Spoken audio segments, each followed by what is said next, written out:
बिस्मिल्लाहिर्रहमानिर्रहीम अस्सलाम वालेकुम नाज़रीन। आपका मेज़बान मोहम्मद रिज़वान आजिज़ आपके सामने हाज़िर है। और नाज़रीन, आज का दिन जो है वो बिलख़ुसूस पंजाब के हवाले से काफ़ी ज़्यादा आज का दिन पुरतशद्दुद भी रहा है और इस हवाले से काफ़ी ज़्यादा आज कुछ चीज़ें सामने आई हैं। सबसे पहले मैं बात करना चाहूँगा लाहौर के हवाले से और लाहौर गैंग वार के हवाले से, जिसमें 90s के जो गैंग वार के अहम अरकान थे, उनमें से एक जो है तीफ़ी बट, वो आज अली सुबह जो है क्राइम कंट्रोल डिपार्टमेंट लाहौर की टीम के साथ मुकाबले में वो हलाक हो गया था। हुआ कुछ यूं है कि जी तीफी भट्ट जो है उसके ऊपर अमीर बालाज के कत्ल का मुकदमा था और वो पाकिस्तान से बरास्ता इस्लामाबाद फरार हो गया था। उसे इंटरपोल की मदद से गिरफ्तार किया गया। इंटरपोल की मदद से गिरफ्तार करने के बाद पहले उसे कराची लाया गया और कराची से आगे जब उसे लाहौर शिफ्ट किया जा रहा था तो रहीम यार खान के करीब उसके ऊपर हमला हुआ, पुलिस पार्टी के ऊपर हमला हुआ, सीसीडी के बकौल उनके ऊपर हमला हुआ और उस हमले में जो ये तीफी बट है वो मारा गया है। उसके बाद अब उस मुकदमे में, इस पुलिस मुकाबले का जो मुकदमा दर्ज किया गया था, इसमें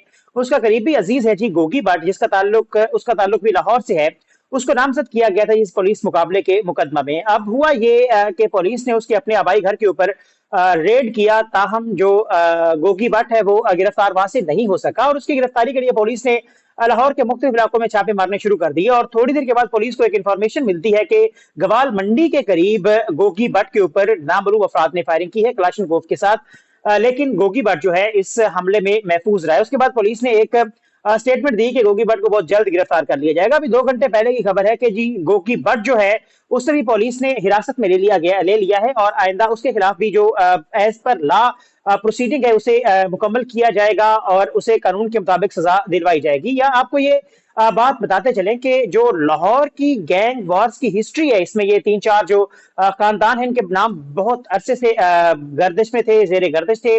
तो आम लोगों के लिए ये लोग जो है एक मुहिम्मा बन चुके थे। जब भी इन्हें गिरफ्तार किया जाता या इनके खिलाफ कभी कोई कार्रवाई करने की कोशिश की जाती थी तो इनके जो सियासी असर रसूख है और उसके अलावा पैसा भी, आप जानते हैं कि पाकिस्तान में पैसा भी बोलता है, तो अक्सर ये मकामात पर ये मुकम्मल तौर पर इन मुश्किलात से निकलने में कामयाब हो जाते थे। लेकिन तारीख में ये पहली बार हुआ है कि सबसे पहले तो ये तीफी भट्ट जो है वो पुलिस मुकाबले में मारा गया और उसके बाद जो गोगी भट्ट है उसे भी गिरफ्तार कर लिया गया। दूसरी तरफ जो बड़ा गैंग था वो था जी टीपू ट्रक्का वाला गैंग, और इनकी आपस में दरअसल एक जाती इन दोनों खानदानों की दुश्मनी थी, जिसकी वजह से ये गैंग वार जो है वो लाहौर में पनपती रही। और 90s के जमाने में खास तौर पर लाहौर में कत्ल गारतगरी का एक बाजार गर्म किया गया और उसमें सैकड़ों लोग जो हैं वो इन दोनों खानदानों की जाती दुश्मनी की वजह से लुकमा अजल बन गए। और अब इस गैंग वार को खत्म करने के लिए, पूरे पंजाब से जराइम को खत्म करने के लिए पंजाब हुकूमत ने एक इनिशिएटिव लिया था, जिसमें इन्होंने तरतीब दी थी एक फोर्स जिसे क्राइम कंट्रोल डिपार्टमेंट कहा जाता है। उन्होंने पूरे पंजाब में कार्रवाइयां करते हुए बहुत सारे जो